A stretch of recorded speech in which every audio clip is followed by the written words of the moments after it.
historic event. I'm also very excited to introduce the moderator for our program.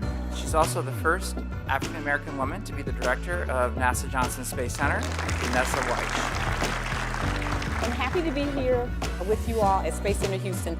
Today, we're going to hear from former and current astronauts who will share with you their own journeys to space.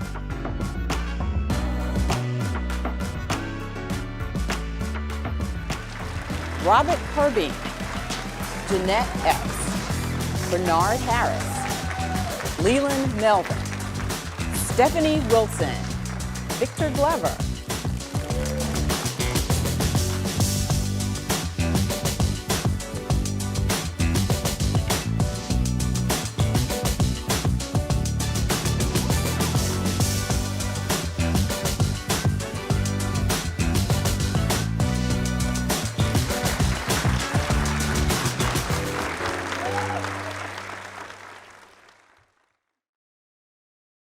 I'm going to start with a question, and I'm going to throw it out and would like for everyone to have an opportunity to give a response.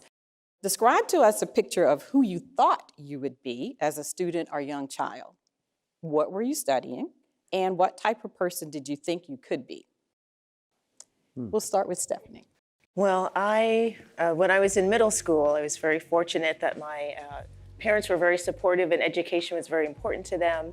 And I was given a school assignment in a career awareness class to interview somebody that worked in an interesting career field, and I was interested in astronomy at the time. And after talking to a local area astronomy professor, I was fascinated by his work. I thought that that would be an excellent way to contribute to being a STEM professional. When I was a really young kid, probably 6th grade, my mother gave me this age-appropriate non-OSHA certified chemistry set. And I mixed these two dissimilar chemicals and created the most incredible explosion in my mother's living room. I burned a hole in her carpet. And my mother she was small, but she had the power to knock me off the...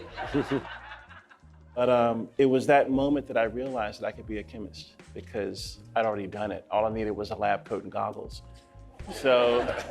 So chemistry was something that I learned at an early age, and I love sports, but I never saw myself going into the NFL because I don't know, for whatever reason, but I did see myself as a scientist. So STEM was always something that was very critical to me.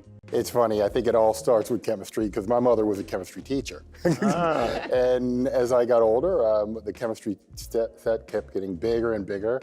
I didn't burn a hole in her carpet, thank God, because I might not be here if that happened. But that was always interesting to me. And I grew up in Baltimore during a time when Apollo was big, so I just kept seeing these larger and larger rockets being designed. And design always interested me, and I always thought I was going to be a design engineer. That's what I was going to be. So as a kid, I didn't really know who I thought I would be when I grew up. I just kind of, did my thing and, did my work. And one day, when I was about 9 years old, my twin sister and I, we brought home our report cards. And back then you had a report card and you had a row of all your grades and you could see immediately, okay, you had all A's or B's or whatever. And Janet and I, we were pretty obedient kids, and we knew that if we brought home anything less than an A, our mother was not going to be happy. And yeah, she knew how to throw a shoe or whatever to make sure you stayed in line. But one day we brought our report cards home, and my older brother goes, "Wow, you guys can probably become aerospace engineers or even an astronaut." And my 9-year-old brain said, well, they'll never pick me to be an astronaut, but I can definitely become an aerospace engineer. And so at 9, I had set my sights on becoming an engineer, an aerospace engineer. I didn't even know what it was. I guess the first version of who I saw, that I could become was my father. My father was a police officer in Pomona, where I grew up. And so I just really was blown away by the way people responded to him, and so I looked up to him, but other people clearly didn't. So I wanted to be a police officer like my father. I also looked up to Marcus Allen, Los Angeles Raiders running back, and I wanted to be like Marcus Allen. So sports were important. My father and his influence were important. And then I saw a shuttle launch on TV and thought I would love to control that thing and drive one of those. And so the interest in tinkering and machines and speed and power and sports, and also just wanting to be a good person like my father, those things all wove together and in one way or another led to me being here. So I was listening to the others talk about what inspired them, and what inspired me was what inspired a lot of American kids back in the 60s. I grew up watching the space program. I learned very early that I liked science and science fiction, so I always like to say that I was an original Star Trek fan, and so that got me exposed to space on television. But in real life, I watched the program develop, the Mercury program, Gemini program, Apollo program. And in 1969, when I turned 13 years old, I watched Neil and Buzz Aldrin land on the moon, and I said, I want to follow in their footsteps. Here, men, from the planet Earth, first step foot upon the moon, July 1969, AD. And as I looked around at NASA, to the point that we're talking about race, I didn't see anybody who looked like me. I didn't see any women. In fact, the first people that they selected to be the creme de la creme, the top astronauts were white guys, all white guys. And so I remember saying to myself, even though I don't see anybody who looks like me, I'm still not going to let that deter me from deciding on what I wanted to do. Did race ever play a role in the idea of who you could be? Did race ever play a factor? I would say one major area where race played a factor was in high school. So as I'm kind of starting to develop this plan on how do I become those things, and I knew college was in my path, but I didn't have any, neither of my parents went to college. So, we were having to figure this out together. And the Naval Academy came to my house and said, do you want to play football at Annapolis? And I was like, nope, no thank you. And West Point came, said the same thing. And I said, nope. And Annapolis actually came back and says, would you like to wrestle? And that was really my main sport. I love football. I wanted to be like Marcus Allen, but I was a better wrestler. And you want to come grapple at Annapolis? And I said, no, thank you.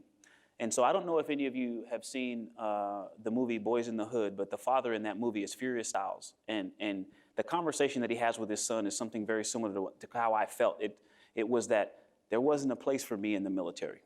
And so I go off to college, and one of my mentors, I'm in his office waiting for him to come in. He's one of the few black faculty members at my university. And he comes into the room, and as he steps in, he is in this full regalia, the black suit with the gold around the wrists and the hat. And I was like, wow, sir, when did you enlist? And he said, I'm actually an officer in the Navy Reserves. Boom. The next version of what I could become. And that to me there's so many lessons I pulled from that, but the power of exposure and seeing yourself in something. Hello everyone, Victor Glover here, checking in during my 6-month mission aboard the International Space Station.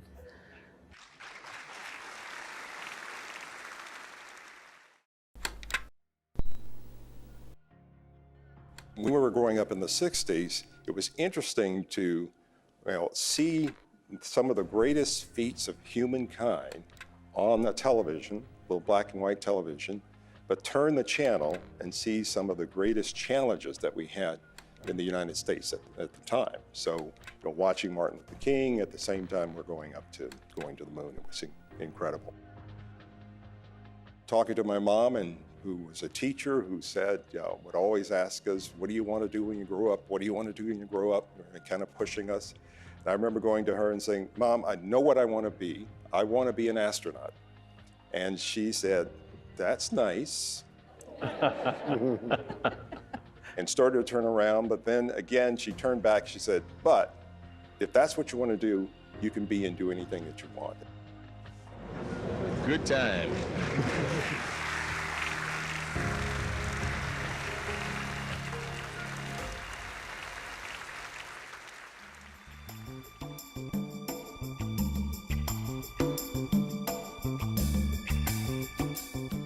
As a kid, I became interested in airplanes, and I liked making model airplanes and reading books on airplanes. And I was fascinated by airplanes. And so that proved to be what I find later on to be my passion.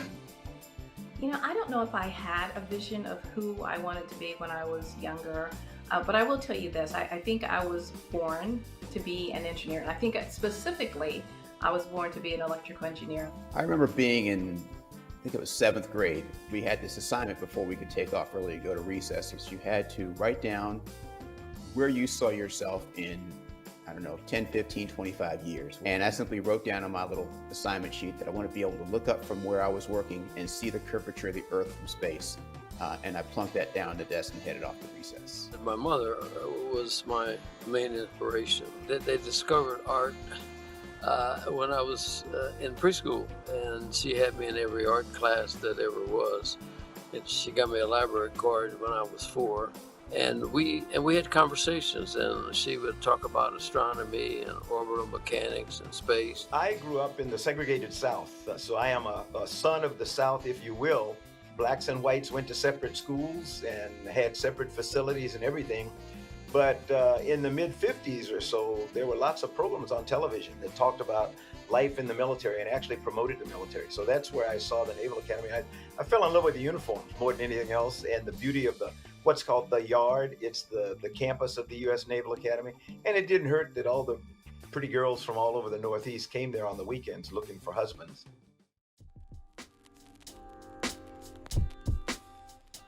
You sort of assume that astronauts never had hard times. Yes, I've had hard times too. At some point in everybody's life, they're going to have that moment where they're going to have to step off the ledge. They're going to have to just make that push out into the void.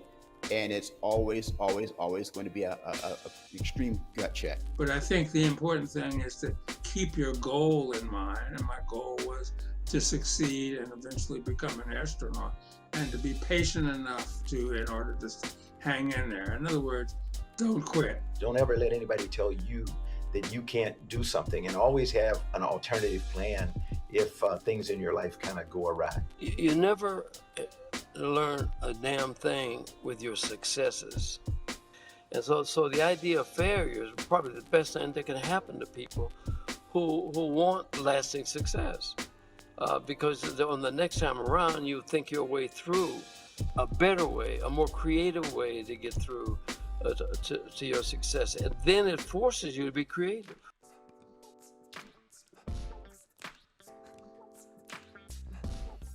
Well, I feel very honored to be the first Black astronaut to fly in space. And in that role, one of the things that I wanted to do is not only be a role model for African Americans on the ground, but also be a leader in helping pull other Black astronauts into space with me.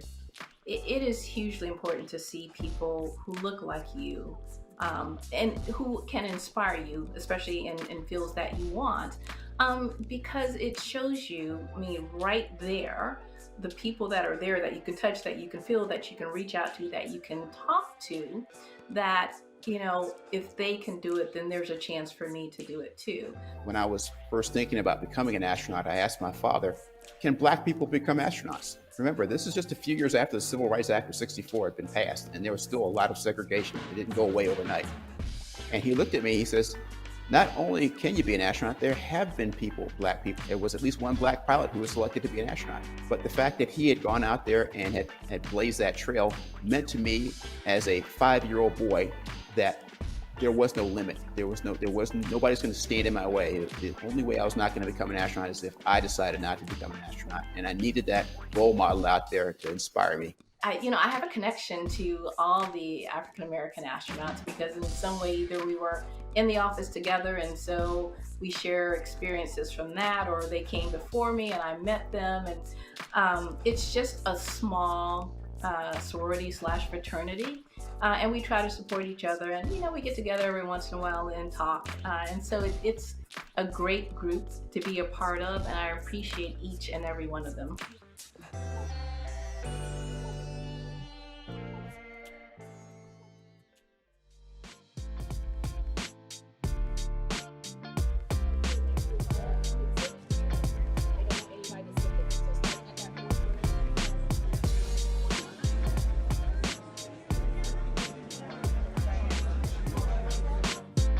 And the heroes themselves.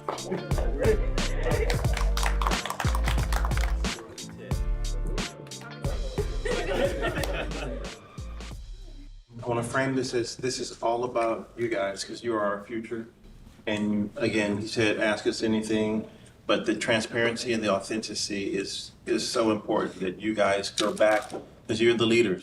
What would the next big culture shift, what would you like to see? What would you want it to be? When I think about what Elon Musk is doing, Jeff Bezos, these billionaires are spending a lot of money on these new platforms that's going to enable us to have that life, to have that economy in space.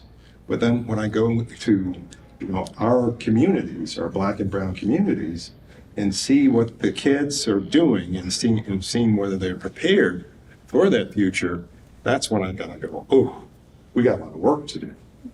Because if we're not there, and we're gonna be stuck on Earth, right? They're gonna leave us behind. So my vision is that we don't get left behind as a people. I gotta tell a quick story.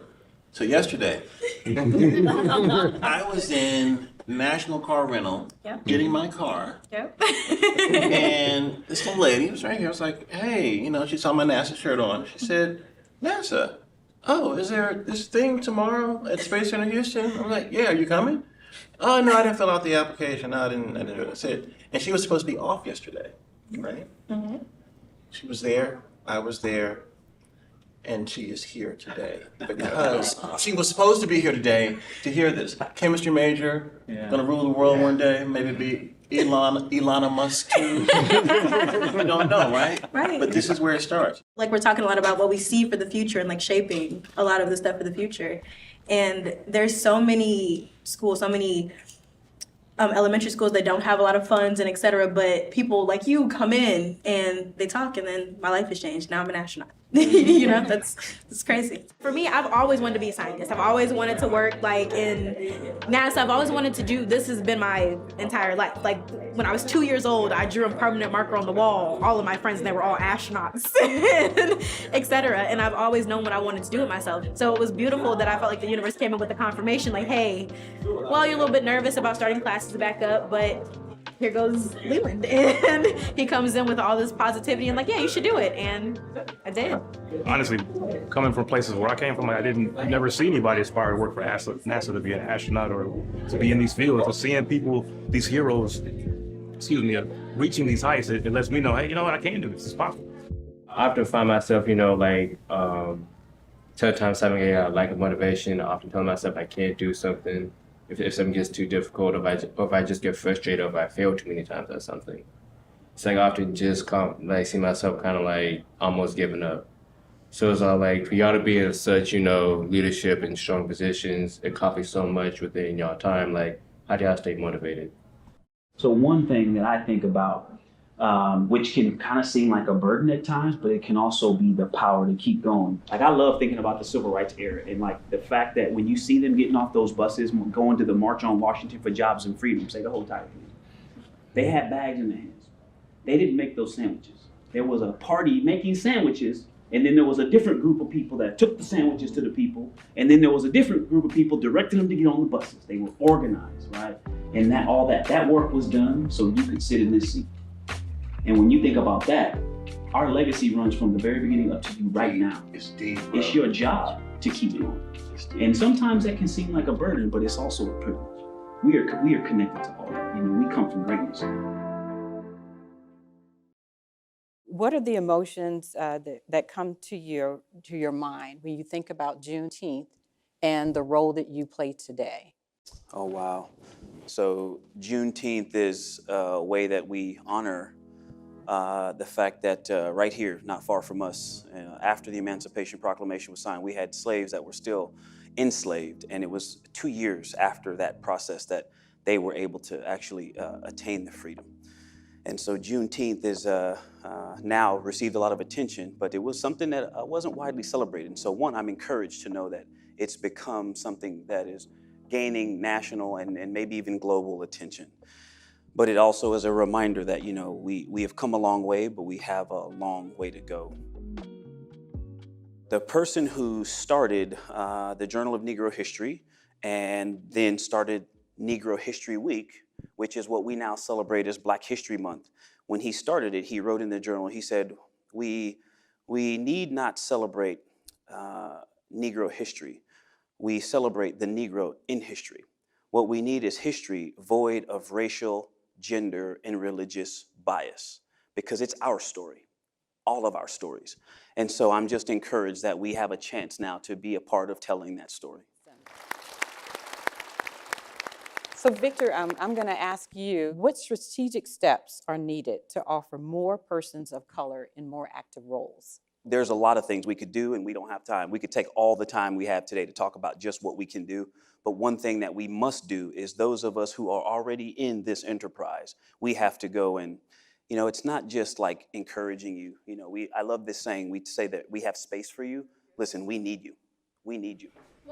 When the baby boomer generation retires, the science and technology jobs that are going to go away, if you look at the university students in undergrad and graduate school right now, we don't have enough of you in science and tech to fill those jobs. So we need you. It is a national security imperative for you all to become the best you can be so that we can keep doing what we do. And so we have an audience with students, and I know that they want to hear about your space time. So what was your most challenging time in space? Can you tell us that, Stephanie? Probably my most challenging time was during the STS-120 mission. We were building the International Space Station. And so we were bringing the Node 2 module to the International Space Station. Solar array deploy starting on my mark. 3, 2, 1, mark. And it's a smaller module. It's a connecting module on the end of the U.S. laboratory, but it allows our partner laboratories to have a connection point on the space station, our partners from Europe and Japan. And during that mission, we had installed that module, and it also required reconfiguring the electrical system. So we had to move one of the solar arrays from a central position to the end of the truss on the space station. And in order to do that with the robotic arm, basically have to fold up the solar array, move it with the robotic arm, and then extend it, re-extend it. And during that extension, we had a dynamic event. Houston Alpha on the big loop. We detected some what appears to be a wraparound or some damage, and we're zoomed in on it on camera 24 right now. So similar to what you may have heard about Apollo 13, where when we're in space, we have limited resources, we have limited materials, we have to fix whatever happens with what we have on board. Because of this relocation, it was hard for spacewalkers to reach, so we had to do something that we had not practiced before with the robotic arm and the boom sensor system that we used at the time for the orbiter. We hooked those two together, put the spacewalker at the end, and then sent him out to the work site with what we had fabricated on board, these cufflinks to tear across, to drape across the hole, to give the panel system additional rigidity so that we could continue the extension. So I say all that to say we worked together with our mission control team to come up with a solution, but we had to use the resources that we had in hand, do robotics and spacewalking operations that we had not performed before, and rely on each other's and our skills. It's a good day's work right there.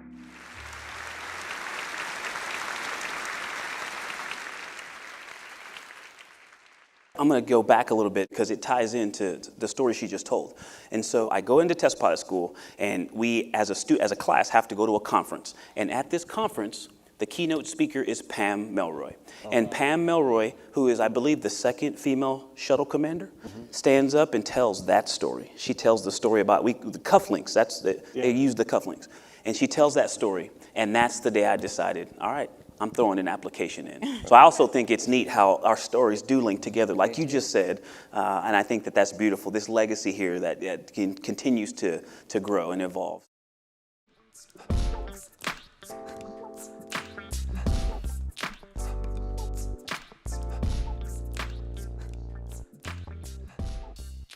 I found myself immediately thrown into a leadership situation for which I was unbelievably well prepared, but I didn't know it, because my idea of what I was going to have to do as a leader, as the leader of NASA, the leader of human spaceflight, the leader of science, the leader of space stuff for the whole world. If you've ever heard of, there is something called the imposter syndrome. It's a feeling that people get, I get all the time, that you don't belong where you are.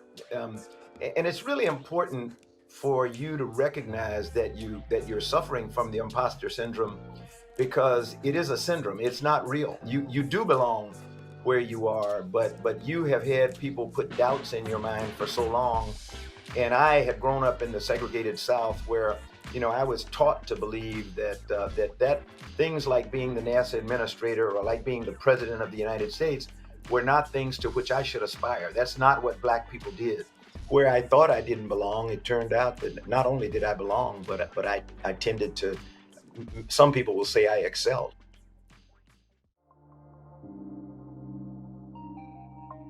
I mean, if you're really passionate about doing something, what you do, you end up finding out who does it really, really well. And because I had difficulty, because there were a lot of things I didn't know about art, but I had to think my way through it. A tragic story, the guy called me aside and asked me, don't bring any more of those things here. So now I had to be creative. Oh, really? So I went straight to the bank and I borrowed $60,000 and built a foundry. And I didn't know how to build a foundry. So I went to the people who make foundry equipment. And then when I got to the molds, I didn't know how to make a mold. So I went to the people who sold mold material, because I have to do it myself, because the larger community won't do it for me. So I've done that throughout my entire art career. If they close a door in my face and I go open it.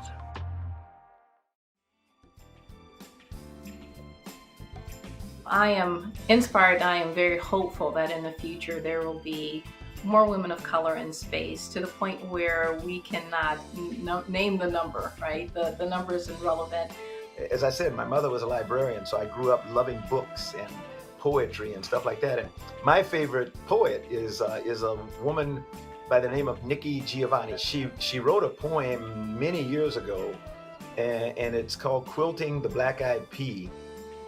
We Are Going to Mars. And this was before we started talking about taking trips to Mars, because in it she tells why Black people, why people like me are ideally suited to lead the path to Mars.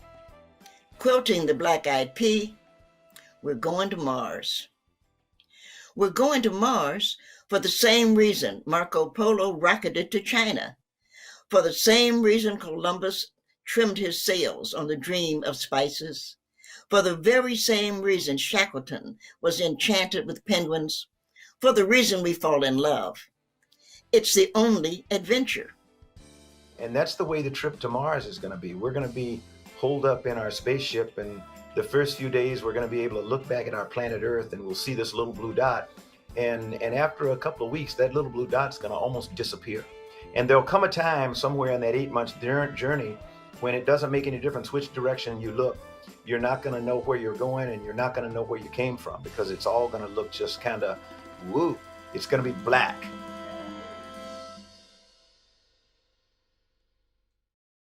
And also now joining us is Dr. Bobby Satcher, Robert Satcher, and he has logged over 259 hours in space and is currently a doctor in surgical oncology at MD Anderson. So thank you for joining us.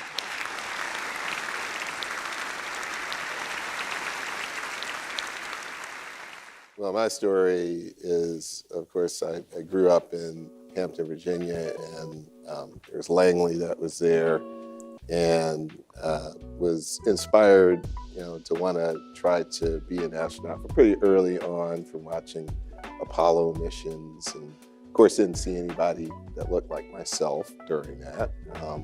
Wasn't until the shuttle era, and some of my co-astronauts here that sort of blazed that trail. When I was in college is when I sort of first, thought that I could do it. Had the chance to meet Ron McNair. He also, went to MIT for his graduate studies, and he was there giving a talk. And And so that was the first time that I sort of said to myself, I was an undergraduate at MIT, but first time I sort of said, yeah, you know, maybe that's something I could do. So yeah, that was a very inspirational moment. We did talk about, you know, the fact that representation matters. And so two of our space heroes that actually sacrificed on behalf of all of us, their spouses are here today, and I want to recognize them. I want to recognize Cheryl McNair, and I also want to introduce Sandy Anderson. She's the spouse of Mike Anderson. So thank you both for being here.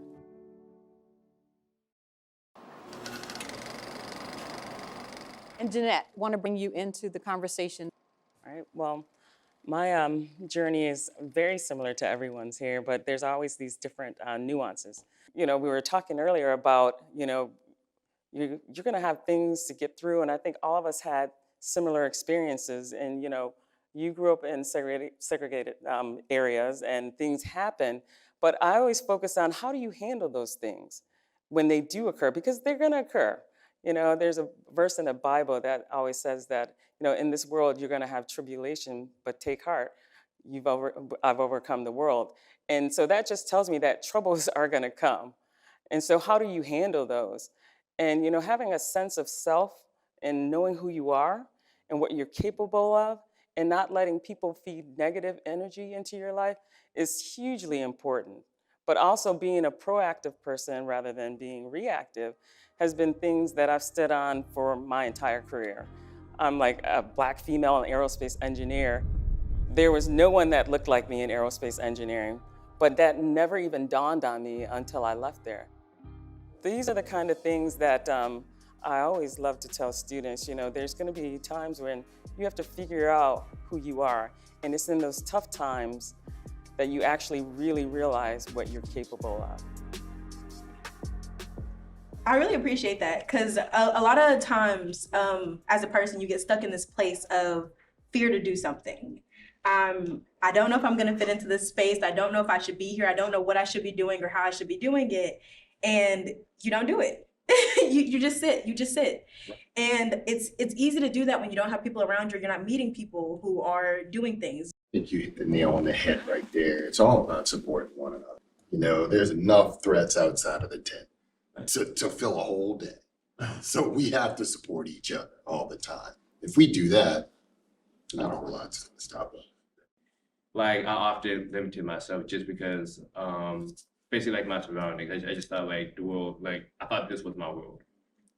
And like one thing I'm learning too is how like, you know, a lot of stuff may come up and you may be in a situation where you may not know where you are or you can't even find yourself, but we can't give up, like we just can't. I mean, I always knew I wanted to do more than just be there and watching cars go by and stuff. And you know, I didn't allow that to, you know, define my imagination in terms of, I mean, I sit there staring up at the sky and imagining what it would be like to go there. So I don't think I've ever said that before, but I, you know, I actually would do that. Okay, so I told my mom that I was going to do this. I'm going to show her that my notebook, because like that's actually my notebook that I still use for class right now. I'm going to use this as like my motivation to really achieve my goals. Honestly, this really means the world to me. Like this is like easily one of my most cherished items right now.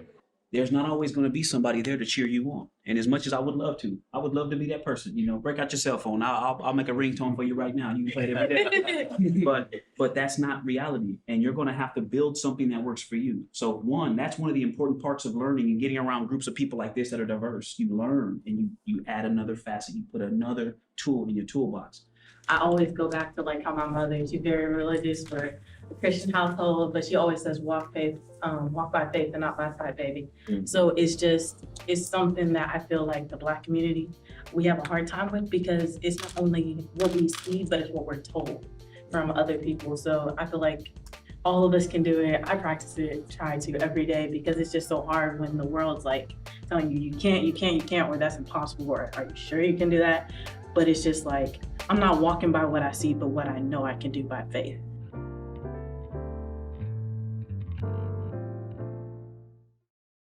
So I want to ask one of our astronauts to talk about his time doing a spacewalk.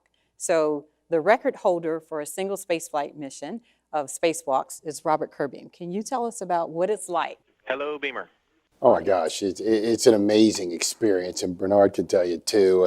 So when I first came to the office, shortly after I came into the office, Bernard did his first. So Bernard blazed a trail, and I tell people all the time, that's the best way to go. You have someone else that blazes a trail, and you get to walk down it. so I'm very thankful for that. And then after him, Winston, and so that was a great part of it. But we always had this saying, you train like you fly like you train. And then the first thing they tell you is, but when you go on a spacewalk, something's going to be different than you planned.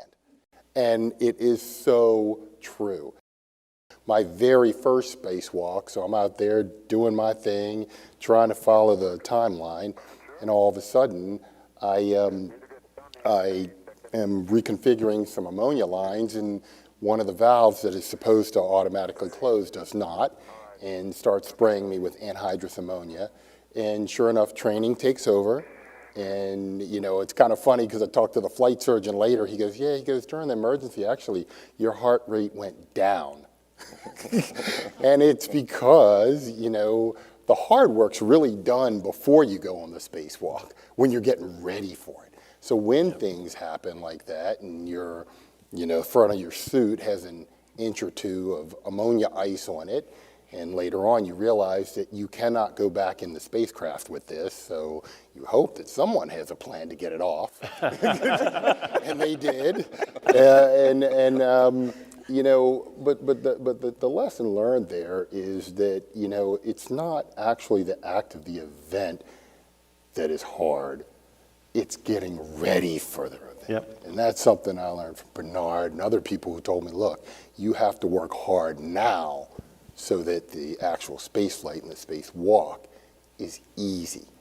I mean, physically, it was not a big deal. Mentally, I was exhausted afterwards. Right. But worth it.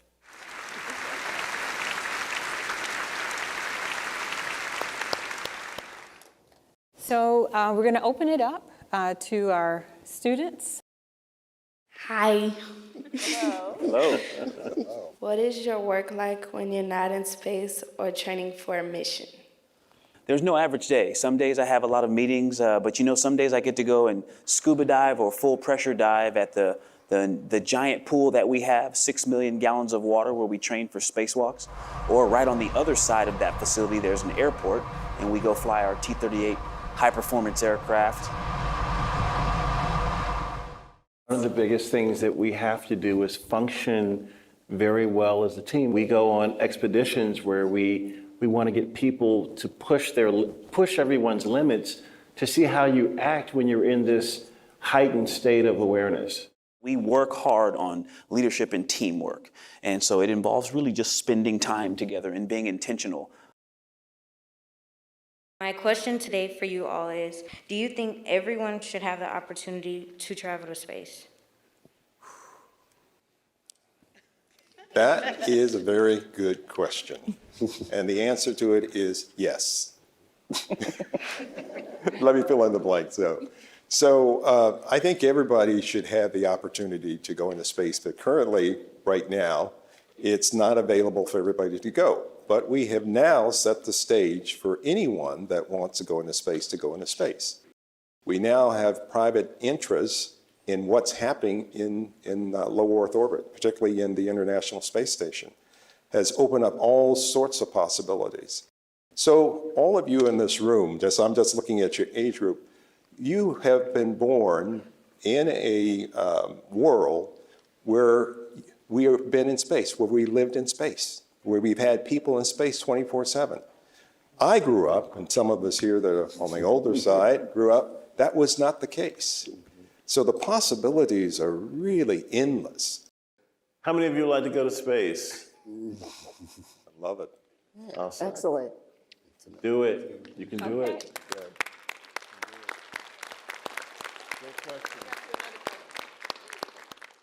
In space, you're away from family and in a new environment. How are you physically and emotionally affected? How do you deal with being homesick? I haven't even been back on Earth for a year yet, and that's just a sentence that starts with, I haven't been back on Earth. It's pretty cool. And the isolation is one piece. I live in this pressurized can, a big can in space, because right on the outside it's really hot or really cold and there's no air, right? So the fact that you're isolated doesn't mean that you have to be disconnected. And so the connection to your family is something NASA takes very seriously. The video just doesn't do it justice. It is pretty amazing though. One of the most amazing things about his mission was that Stephanie organized a Zoom call for us, all of the Black astronauts, to talk to Victor while he gave us the tour through the space station on an iPad. And he was in space at the same time that, we were coming with the deliberations of George Floyd, and we had all these things that we were thinking about down here on the planet with COVID, but having this connection with our brothers and family and people helped us all get through things. What boundaries did you have to overcome becoming an astronaut, and what did you ever struggle in school at any moment in time? I lost my hearing in a training accident. I was completely deaf, and the doctors told me that I would never fly in space. And my hearing started to slowly come back in my right ear, but only in the speaking frequencies. And they said, you're medically disqualified, you won't fly. But I've always believed that if you keep trying, like the little engine that could, I think I can. Your mind has a way, I'm not a neuroscientist, but your mind has a way of fixing your body, if you believe in it enough. You need doctors, you need other people, but you have a great stake in helping prepare yourself by the way that you have your outlook.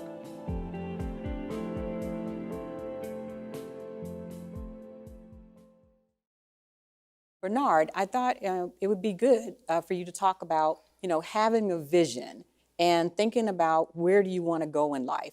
So when I did my spacewalk, I guess it was many years ago, it was the first time that an African-American had done a spacewalk. It had been 30 years since the first time that we had done a spacewalk. Dr. Harris, tomorrow you're to become the first African-American to walk in space. How significant a first for that is for you is that personally? Well, Brian, for me it really is a personal achievement, a great personal achievement, one that I've looked for a long time. And I think it's kind of ironic that during this month, this is Black History Month, that we're celebrating the contributions that African Americans have made to this country. But I have an opportunity to walk outside in space, that is, an EVA. I get emotional when I think about it. And I'd like to dedicate this spacewalk, my first spacewalk as an African American, and as an African American, to all African Americans, to African American achievement. And so, of course, I got the commensurate call from the president, and that was President Clinton, and he said, Dr. Harris, I want to congratulate you on being the first African American to walk in space. And I remember preparing, knowing that he was going to call, and I said, what the hell am I going to say to the president? Because everybody's going to hear, Mission Control and the rest of the world.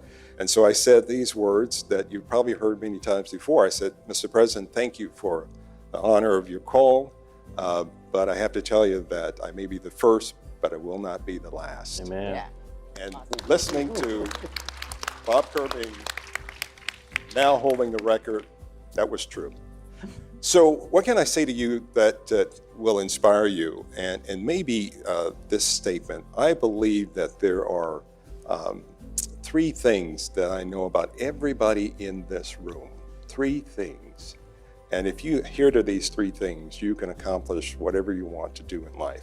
Those three things make it possible for you to do anything. The first thing that I believe, and believe in you, is that I believe that everyone is born multi-potential with the ability to do anything that they want to do in life, anything. you have to figure out what that is. You have to discover that very early, as we all did. Number two, I believe that each and every one of you in this room is multi-talented, but we have something called a brain where we can learn additional talents, and that's what education is all about. So that's really important, right? And the last thing that I believe that's really important for success in life, and that is, I believe that each and every one of us were born for a reason. There is something that you are supposed to do, or some things that you are supposed to do in this life. Now, all of those require what? They require an active person, someone thinking, you figuring out who you are, where you are, what position, setting goals, dreaming, finding people to help you along, finding mentors. And so it not only requires inspiration, but aspiration that comes from you.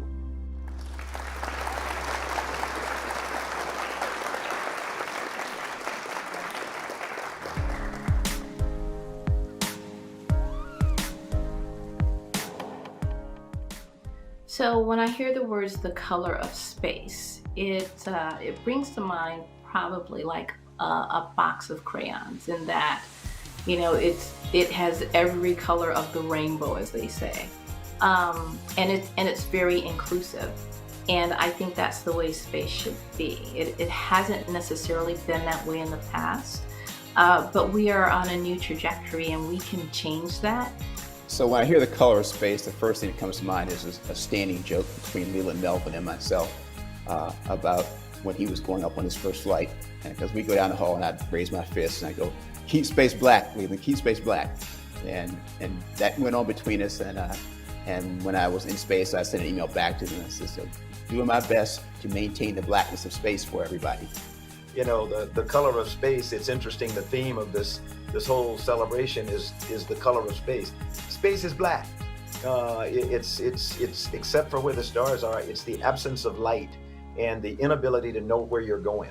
And the people that I consider to be the best qualified to get there are people who look like me, who, in spite of all adversity, in spite of knowing whether they're going to live or die or make it to the next day, persist in being people who are eternal optimists. I know that you have taken away many, many, many life lessons from these wonderful heroes. I want to thank our panelists. I want to thank the audience for being here and being a part of this very historic occasion.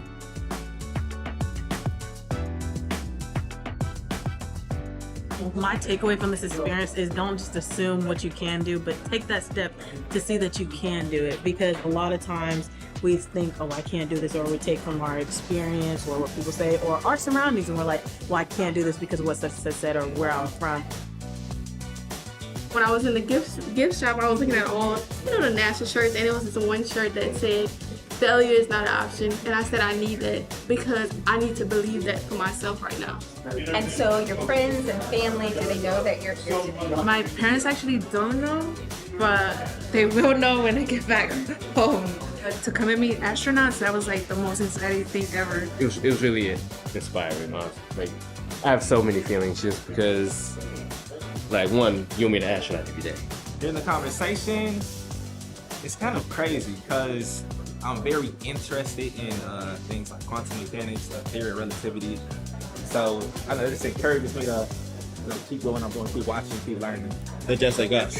Like, I was expecting, my nerves was on me when I first walked in the room. I was like, but from their stories, I could tell they went through the same, some trauma, we all went through the same thing.